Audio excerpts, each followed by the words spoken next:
The psychology of money by Morgan Housel एक ऐसी किताब है जो हमें पैसे को हैंडल करने, सोचने और मैनेज करने के नए तरीके सिखाती है।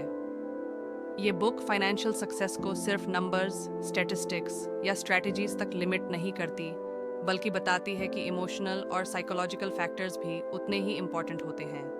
ये किताब पैसे के प्रति इंसान के बिहेवियर पर फोकस करती है, जो एक्चुअल में फाइनेंशियल सक्सेस को डिटरमिन करता है। Summary of the book. Morgan Housel अपनी किताब में 20 अलग अलग चैप्टर्स में फाइनेंशियल कॉन्सेप्ट्स को एक्सप्लेन करते हैं। ये कॉन्सेप्ट्स टेक्निकल से ज़्यादा बिहेवियरल हैं। ये बुक बताती है कि फाइनेंशियल सक्सेस सिर्फ इंटेलिजेंस पर डिपेंड नहीं करता, बल्कि बिहेवियर पर भी डिपेंड करता है। ऑथर कहते हैं कि नॉलेज इंपॉर्टेंट है, बट पेशेंस, डिसिप्लिन और ह्यूमिलिटी उसे भी ज़्यादा इंपॉर्टेंट होते हैं। हाउसेल कहते हैं कि फाइनेंशियल सक्सेस में लोगों के पर्सनल एक्सपीरियंसेस का बहुत बड़ा रोल होता है। हर इंसान अपनी लाइफ एक्सपीरियंसेस के बेसिस पर फाइनेंशियल डिसीजंस लेता है, जो हमेशा लॉजिकल नहीं होते। ये बुक दिखाती है कि कैसे हमारे इमोशंस, बायसेस और पर्सनल हिस्ट्री हमारे फाइनेंशियल डिसीजंस को अफेक्ट करते हैं। बुक में हाउसेल ने एक्सप्लेन किया है कि वेल्थ बिल्ड करना और उसे सस्टेन करना दो अलग चीज़ें हैं। वेल्थ बिल्ड करने के लिए आपको हाई इनकम या स्मार्ट इन्वेस्टमेंट स्ट्रैटेजीज की ज़रूरत नहीं, बल्कि सेविंग करने की हैबिट की ज़रूरत है। और वेल्थ को सस्टेन करने के लिए ग्रीड को कंट्रोल करना ज़रूरी है। वो ये भी कहते हैं कि फाइनेंशियल डिसीजंस लॉजिकल कम और इमोशनल ज़्यादा होते हैं। की takeaways, luck and risk. Author कहते हैं कि सक्सेस या फेलियर का सिर्फ अपने एफर्ट्स पर डिपेंड करना गलत है। लक और रिस्क दोनों इंपॉर्टेंट रोल्स प्ले करते हैं। हम सिर्फ अपने एफर्ट्स को कंट्रोल कर सकते हैं, बट रिजल्ट्स को नहीं। ये बताने का मकसद है कि हमें अपनी लिमिटेशन समझकर अपने एफर्ट्स को अलाइन करना चाहिए।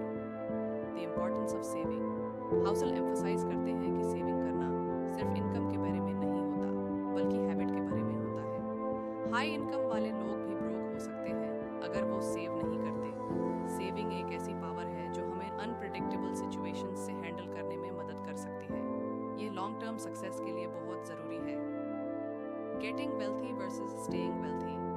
वेल्थ क्रिएट करना एक प्रोसेस है, बट उसे मेंटेन करना उससे भी चैलेंजिंग है। ये तभी पॉसिबल है जब आप ग्रीड से बचकर डिसिप्लिन से इन्वेस्टमेंट्स करते हैं। हाउसेल कहते हैं कि फाइनेंशियल सक्सेस को सस्टेन करने के लिए ह्यूमिलिटी और अवेयरनेस की ज़रूरत होती है। फ्रीडम। ऑथर कहते हैं कि रियल वेल्थ का मतलब होता है फ्रीडम। जब आपके पास पैसा होता है, तब आप अपने डिसीजंस खुद ले सकते हैं और अपनी मर्जी से जी सकते हैं। पैसा सिर्फ खर्चे के लिए नहीं, बल्कि इंडिपेंडेंस अचीव करने के लिए भी होना चाहिए। ये फ्रीडम ही अल्टीमेट गोल होना चाहिए। Tail events. स्टॉक मार्केट या इन्वेस्टमेंट्स में सक्सेस मोस्टली कुछ रेयर या एक्सेप्शनल इवेंट्स के वजह से होता है। ये सोचना ज़रूरी है कि आपका सक्सेस या फेलियर कुछ स्पेसिफिक मोमेंट्स पर डिपेंड कर सकता है। ये रियलाइजेशन हमें रिस्क टेकिंग और पेशेंस दोनों में बैलेंस मेंटेन करने में मदद करता है। Strengths of the book. ये बुक फाइनेंशियल कॉन्सेप्ट्स को सिंप्लीफाई करने में कामयाब हुई है। मॉर्गन हाउसेल का राइटिंग स्टाइल सिंपल और रिलेटेबल है। वो अपनी पर्सनल स्टोरीज और हिस्टोरिकल एग्जाम्पल्स से अपने पॉइंट्स को क्लियर करते हैं। इस किताब का सबसे बड़ा प्लस पॉइंट ये है कि ये सिर्फ फाइनेंशियल एडवाइस नहीं देती, बल्कि रीडर्स को अपने पर्सनल बायसेस और बिहेवियर्स को समझने में मदद करती है। हाउसेल का अप्रोच प्रैक्टिकल है, क्योंकि वो पैसे से रिलेटेड इमोशनल और साइकोलॉजिकल फैक्टर्स को एक्सेप्ट करते हैं, जो कई फाइनेंशियल एडवाइजर्स इग्नोर करते हैं। ये बुक बताती है कि किसी भी फाइनेंशियल डिसीजन को लॉजिकल पर्सपेक्टिव के साथ साथ इमोशनल पर्सपेक्टिव से भी समझना चाहिए। वीकनेसेस ऑफ द बुक के कुछ चैप्टर्स रिपीटेटिव लगते हैं, स्पेशली जब वो सेम कॉन्सेप्ट्स को अलग एंगल्स से एक्सप्लेन करने की कोशिश करते हैं। फाइनेंशियल एक्सपर्ट्स के लिए ये बुक थोड़ी बेसिक लग सकती है, क्योंकि ये प्राइमरीली बिगिनर्स या इंटरमीडिएट लेवल के रीडर्स के लिए है।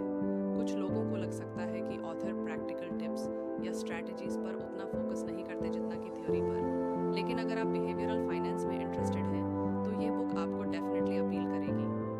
Conclusion. Overall the psychology of money एक मस्ट रीड बुक है, जो हमें पैसे को सिर्फ एक